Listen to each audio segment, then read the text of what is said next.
This is a beautiful day to be together. I know some of you are on vacation, and so we're very grateful that you are here today. And we gather here each week or wherever we are at home to refuel spiritually and to steady our hearts and to connect with each other. And this is how we keep our spirits lifted and how we stay grounded. Who likes staying grounded, right? You know, you stay grounded and we remember who we are and what we are here to do. So one of the things that we do at Unity of Tempe in Tempe, Arizona, where I'm a minister, is, and I'm going to do this first so I don't forget, is we acknowledge birthdays and anniversaries. So I know there is a birthday coming up this week, and I know there was an anniversary yesterday. It was Ron and our anniversary for 18 years. We were married 8/8/08 at 8:08 p.m. on a very hot day in Phoenix. And I know William's birthday is coming up on Friday. Do we have any birthdays or anniversaries on Zoom? Just raise your hand. Any other birthdays or anniversaries?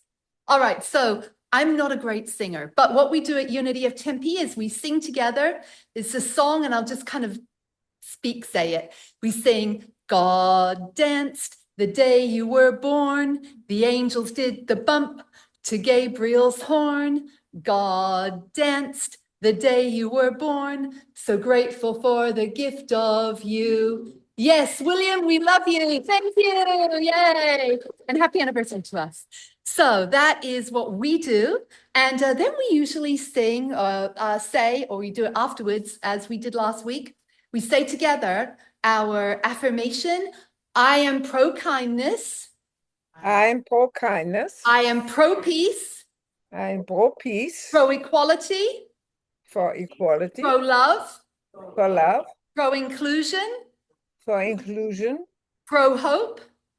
For hope. And pro-diversity. Wonderful. And then we say our unity principles together, which is UMPA. So we say those are easy way to remember those are omnipresence, oneness, mind, prayer. And with all that, we have to have what? Action. Action. Great. And we say together and for ourselves, and so I invite you to say it for yourselves. Even if it's your first time or second time here, you say, I am a cherished light. I am a cherished light. In my community. In my community. Shining with divine love. Shining with divine love. And purpose. Beautiful. And we pray the Celtic version of the Lord's Prayer. Holy One, beyond all names, eternal wellspring, may love rise again in us today, with food for every table, shelter for every family, and reverence for every life. Forgive us our failings in love and free us from all falseness, that the light of our souls may shine and the strength of our spirits endure for earth and all its people this day, tonight, and forever. Amen, and so it is. And we like to say together, so you can follow me, may all beings be peaceful. May all beings be peaceful. May all beings be well. May all beings be well. May all beings be safe. May all beings be safe. May all beings awaken to the light. May all beings awaken to the of their light true nature. of their true nature. May all beings be free. May all beings be Be free. Yes. And then we love to say the prayer of St. Francis, one of my favorite, if not my favorite prayer. And you know, I'm thinking of this because this week we got to see some of your beautiful, beautiful cathedrals and churches in Montreal. We went to St. Patrick's and we went to Mary, Queen of the world. How magnificent is it? What an amazing place you have. And we went to the Anglican Church, which is right across from Eaton Centre. And I love this prayer, the prayer of St. Francis. Lord, make me an instrument of your peace. Where there is hatred, let me bring love. Where there is injury, let me bring pardon. Where there is doubt, let me bring faith. Where there is despair, let me bring hope. Where there is darkness, let me bring your light. Where there is sadness, let me bring joy. O divine teacher, let me not seek as much to be consoled as to console, to be understood as to understand, to be loved as to love. For it is in giving that we receive, it is in pardoning that we are pardoned, and it is in dying that we are born to eternal life. Think for a moment, beloveds, here and online, what the world would be like if every person on our planet lived into that. And as we don't have control of everyone else, just imagine if we lived into that prayer. It's so easy to say it and to think, oh yeah, but to live it in every moment of our life, that is the true calling. I think about that at this moment as on my little tablet, I've been watching some little movies recently as I've been here, and I watched The Two Popes again the other day. Has anyone seen the movie The Two Popes? It's great. It's on Netflix. It's really good. And I just think of that in this context. So that brings, I didn't ask you, who's seen The Two Popes on Zoom? Anyone? Yeah, it's a great movie, isn't it? It's really, I encourage you to see it. It's very moving. So we're back to our message for this week. We are in this series, Blueprint of Being, Wisdom for the Way. And it doesn't matter if you weren't here last week, because we are going to pick up, and each week stands on its own, although it does kind of grow with the message. So we are continuing our journey through Max Ehrmann's famous poem, Desiderata. Many of us know that poem. It was very famous in the 60s and the 70s and the 80s. People had it in dorm rooms. And if you're not familiar with it, you can look it up. But this poem, which is going to be 100 years old next year, and I'm writing a book on it, on the spiritual companion to the poem, is really full of practical wisdom. Practical spiritual wisdom for our lives. And it has helped people stay grounded through seasons of chaos and change. And I gave a really extensive background last week and talked about the first part of the poem. And that will be up on our YouTube, Centre of Montreal. Did I do that right? Almost, kind of like bonjour mes amis. Okay, I'm trying to practice my French a little, but that will be up on our YouTube channel shortly. So before we move into the next section, in case you weren't here or just want a refresher, I'm just going to really quickly read what the part of the poem that we explored last week. So it was, go placidly amid the noise and haste. And remember, without surrender. Oh, excuse me, let me start again. Go placidly amid the noise and haste, and remember what peace there may be in silence. As far as possible without surrender, be on good terms with all persons. Speak your truth quietly and clearly, and listen, écoutez, to others. Even the dull and the ignorant, they too have their story. Avoid loud and aggressive persons. They are vexations to the spirit. Who's been able to practice some of that a little bit this week? A little bit. But you know, peace, it isn't the absence of conflict, right? It is God's presence, the promise of God's presence that supports us even in the darkest hour. And the peace found in silence is the deep stillness of spirit.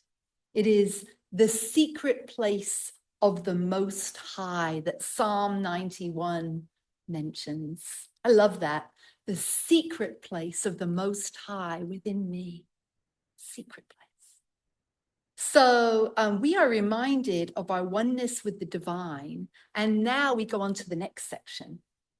So I'll read it all and then we'll go through it like we did last week, line by line. You know, usually, I'm just looking at myself on camera. Usually at Unity of Tempe, I have a microphone and I can only use one hand. So I'm doing a lot of this. So it's like, oh, I have two hands. How amazing. I actually have two hands during a service. That's incredible. So anyways, here it is. If you compare yourself with others, you may become vain and bitter. For always there will be greater and lesser persons than yourself. Enjoy your achievements as well as your plans. Keep interested in your own career, however humble. It is a real possession in the changing fortunes of time. Exercise caution in your business affairs, for the world is full of trickery. But let this not blind you to what virtue there is. Many persons strive for high ideals, and everywhere life is full of heroism. So now we're going to go through line by line, sentence by sentence, and see what practical spiritual wisdom this part of the poem has for us. So if you compare yourself with others, you may become vain and bitter. For always there will be greater and lesser persons than yourself. Now, whoever in their life has ever, at any time in ever, compared themselves to another person? Come on now, every single one of us. We're very good at doing that, aren't we? We're so good at comparing ourselves. And it's so easy for us to measure our worth against another person because the ego constantly seeks validation. It seeks validation through comparison. Am I better or am I worse? Am I older? Am I younger? Am I more? Am I less? Do I have more or less hair? It's a big one for men sometimes, right? You know, do I have better clothes, worse clothes? Do I have a better paying job, a worse paying job? Do I have more people in my congregation? That's a big one for ministers to do. That's a big one. But the secret is love, right? We build communities through love. And so all of this is a form of separation. It is the belief that we are isolated as individuals, competing for limited resources or approval. And there is no hierarchy in spirit. You know, right across the road, NDG Park, what is it called, this park over here? It's called something. It's wonderful. They have concerts. Ron and I went to a concert last night. We were dancing out there. Did you go? It was amazing. So it was chucking it down like cats and dogs with rain early in the afternoon. And like, concert's going to be canceled. No, it went ahead.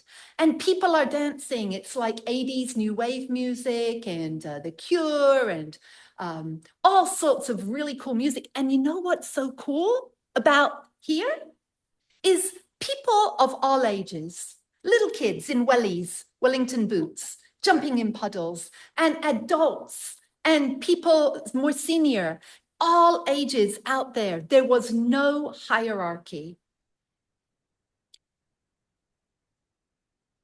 That makes my heart so warm.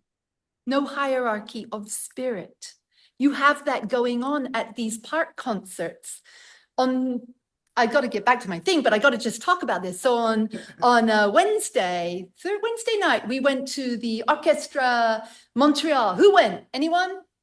Amazing. 50,000 people. No hierarchy of spirit.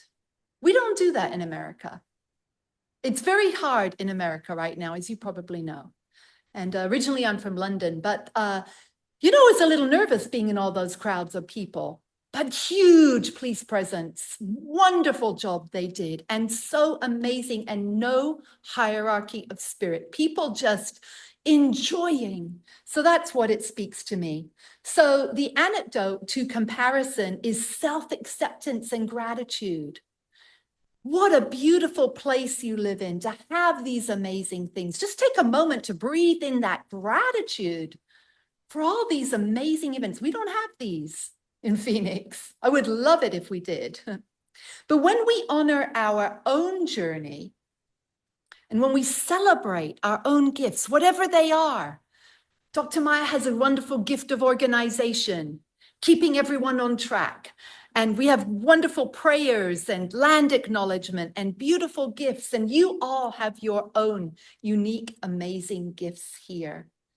And when we celebrate our gifts, that frees us from the tyranny of comparison. When we perceive ourselves as greater than others, what happens? We become vain. We become arrogant. We become prideful. We become inflated. And we become disconnected from humility.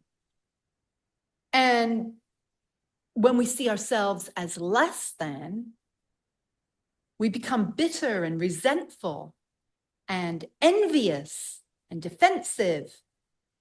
The most important thing to know about both of these attitudes is that they block our flow of good.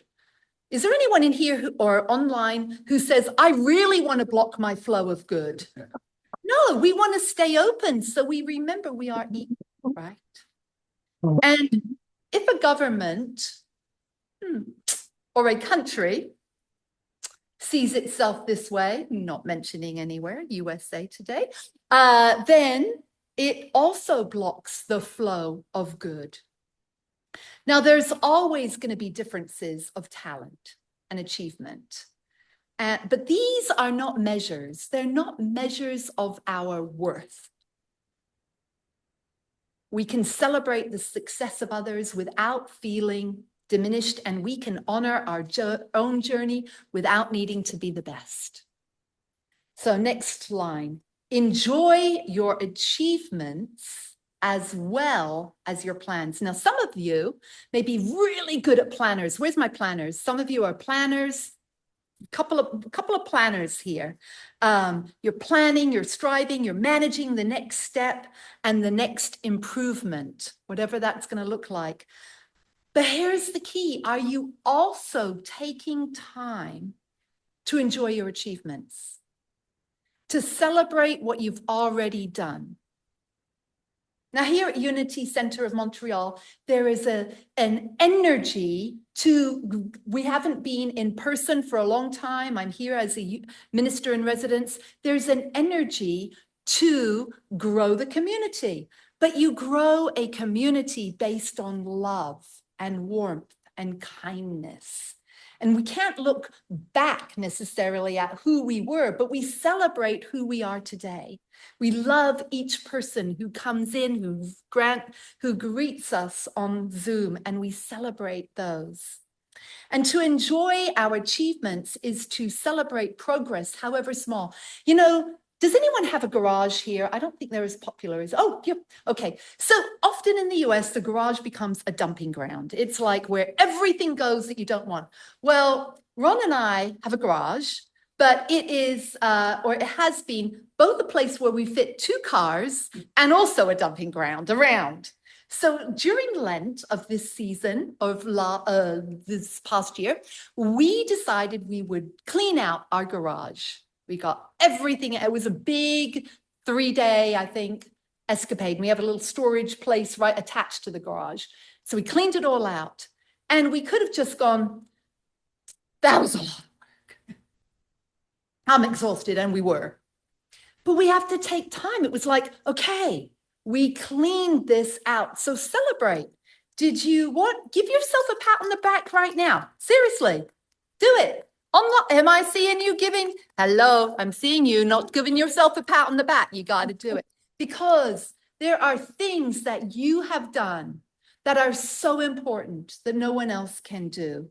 So I want you to acknowledge the healing that you've done in your life.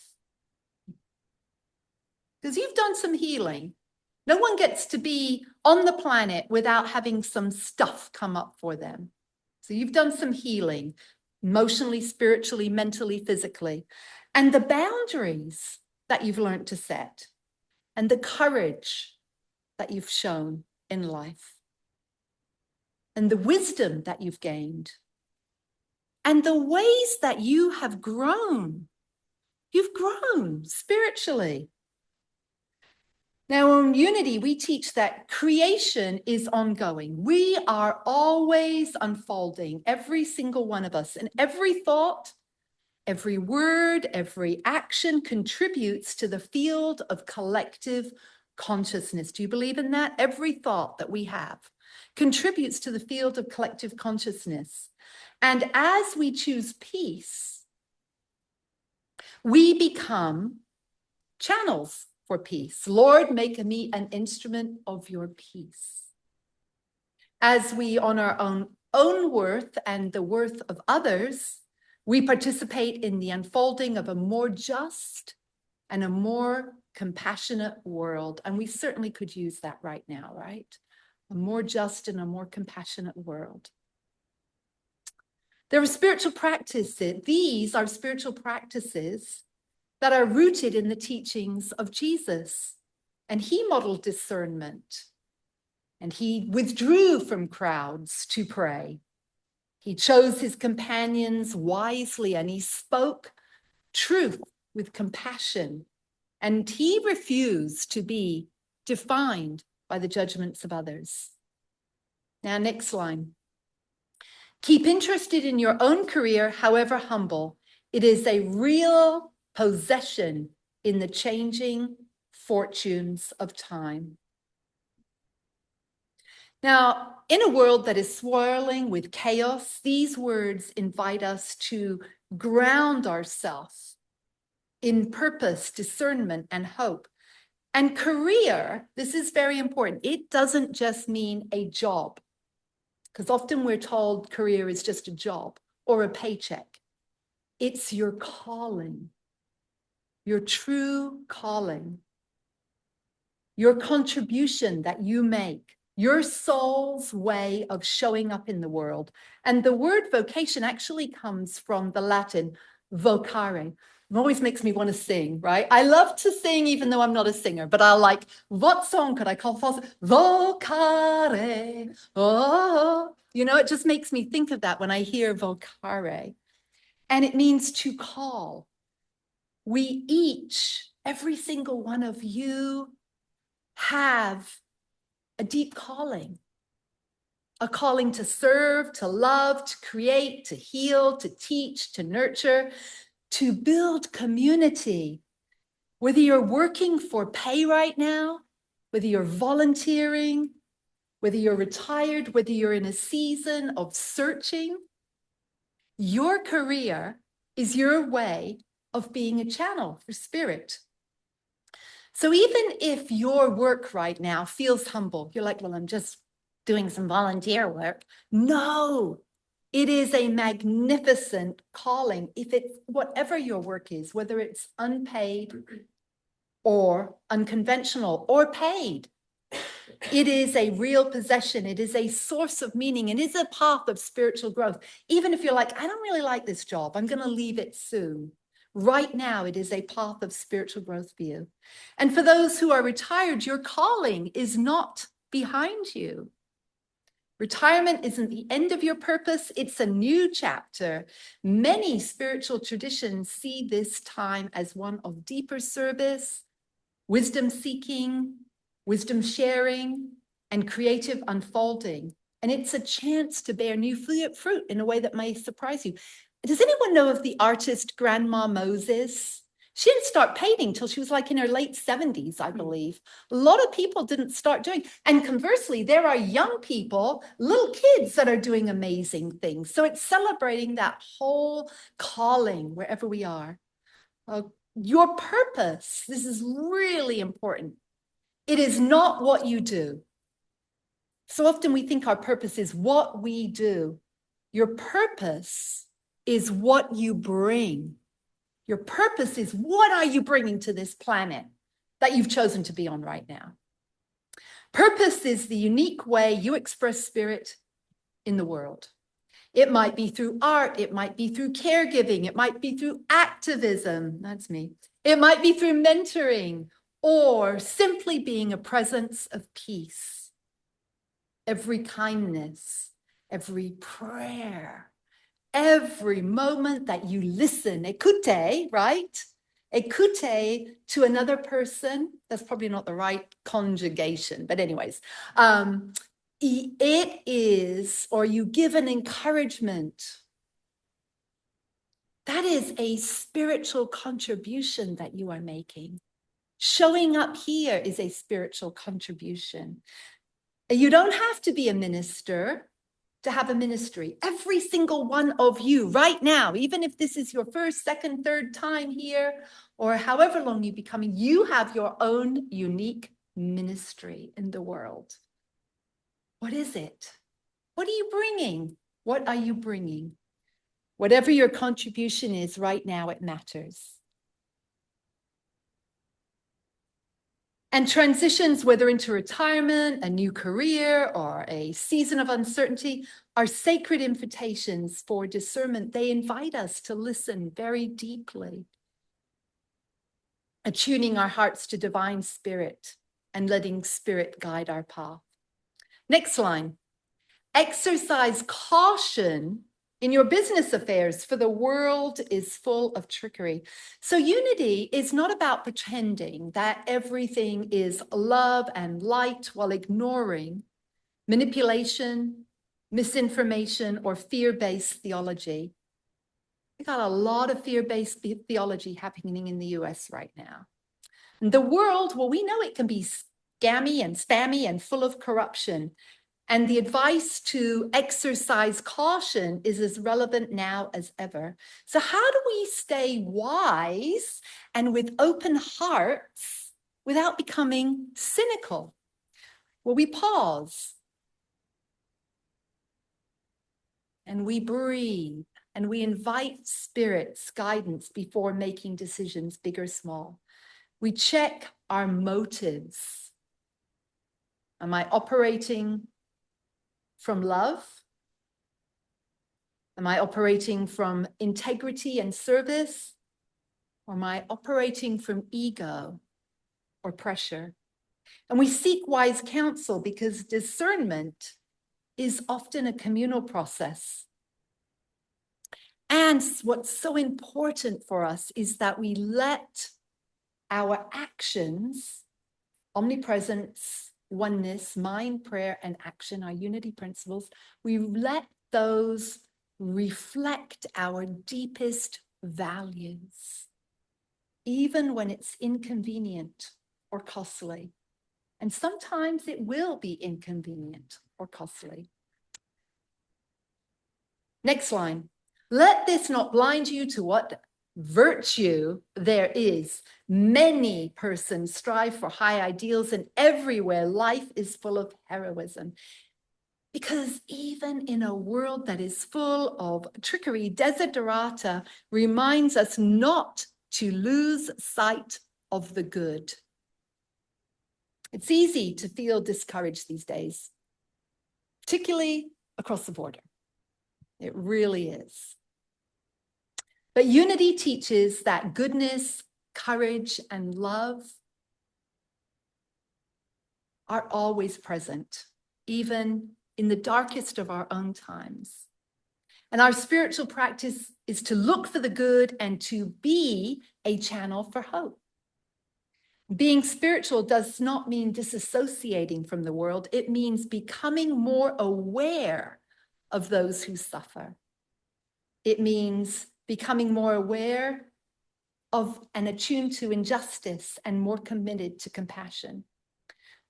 Who knows Mr. Rogers? Remember Mr. Rogers? Yes, everyone knows Mr. Rogers. Okay, so in a 1999, oh no, that's a long time ago, right? 27 years, 1999 interview, the beloved Mr. Rogers talked about how scary the world can be.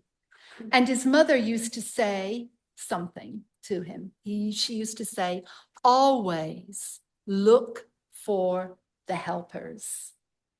And this was advice for children who were watching. But as adults, we have a different responsibility. And all of us are adults here today. And our responsibility is to be the helpers. Saint Teresa of Avila said, Christ has no body but yours, no hands, no feet on earth but yours. You are the eyes through which his compassion looks out upon the world. Yours are the feet with which he walks to do good. Yours are the hands with which he blesses all the world. Isn't that beautiful? That's another one of my favorite sayings and prayers. So let's name some of the helpers. Well, there are doctors and there are nurses and, of course, first responders fighting this terrible thing that we have going on, climate change and all the fires that are going on worldwide and floods and all of those things. And those working in war zones. And then we have Jose Andres and the World Central Kitchen who feed people in times of crisis. And in the US, we have election workers who keep showing up under great threat. Really makes me sad. We have teachers who buy supplies out of their own pockets. We have neighbors who check on each other. And we have you, all of you, each one of you, showing up with love and supporting your community. So heroism isn't just for the headlines. It lives in us in everyday acts of kindness and service. As Marian Wright Edelman, civil rights activist and founder of Children's Defense Fund, said, we must not, this is so great, catch this, we must not, in trying to think about how we can make a big difference, ignore the small daily differences we can make, which over time add up to big differences that we cannot foresee. So true, isn't it? Sometimes we think, I gotta do something huge. I could do something really big, but it's those little tiny things and those little ways that we show up. It's easy to feel powerless when the world is shaking, but this is when we deepen our spiritual roots. And we're blessed that the path we walk, the unity path, is not fear-based. It doesn't ask us to ignore suffering or pretend everything is fine. It asks us to stay awake, to stay grounded and stay loving. Our calling is to be peacemakers, to be bridge builders and advocates for justice and inclusion. So here are a few practices to incorporate this week, if you choose. Daily silence, if you're not already doing that. Set aside 5 minutes each day to just sit in silence. Some of you already do that. You're like, I'm doing that for an hour already. Good. For some of us, it's very busy in here. And just sitting for a minute is really good. Just like doing a silent meditation for ourselves. Just notice your thoughts during that time. Gratitude.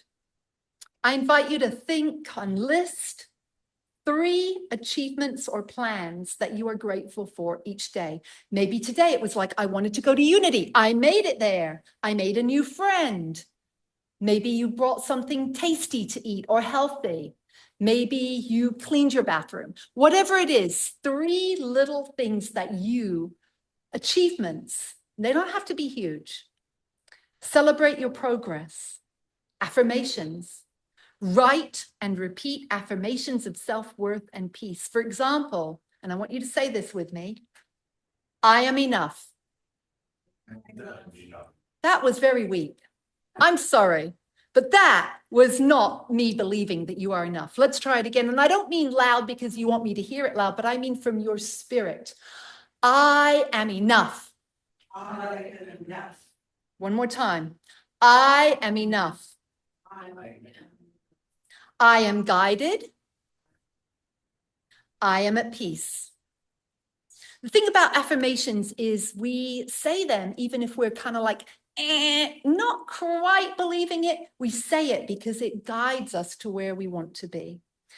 Some of us are on media, socials, and things like that. It's so nice to be in Canada because I'm not following the news in the US very much, occasionally, but limit your media overload, your social overload. Stay informed, but take breaks.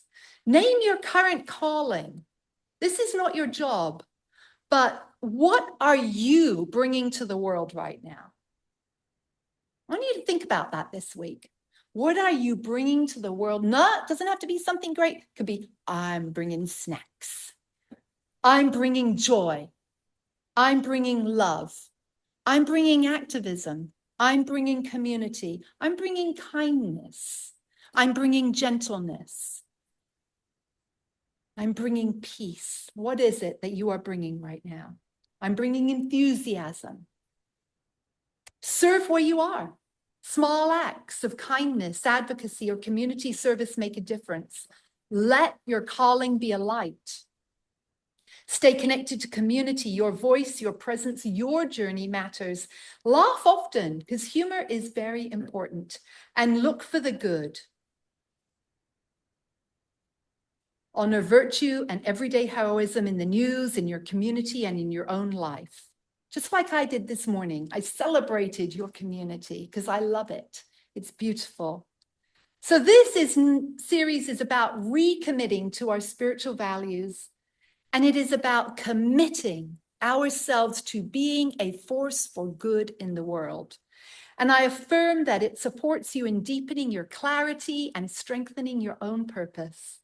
And may you know that your humble, heartfelt contribution is needed now more than ever. May you stay grounded in spirit, open to the life that is always seeking to emerge through you. And may you know from the depth of your being that you are a helper and part of the world's goodness. Let us pray. Divine Spirit, centering our awareness on the infinite presence that resides within each of us, we breathe into the truth of who we are.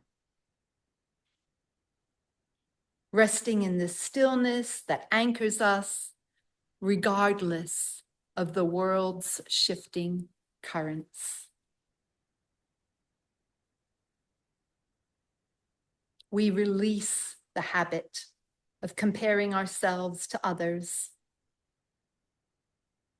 We let go of the need to see the entire road ahead, remembering anxiety about the future is not surrendering. So we surrender that anxiety and we trust fully in the perfection of divine timing. We honor what we have already done, enjoying our achievements as well as our future plans.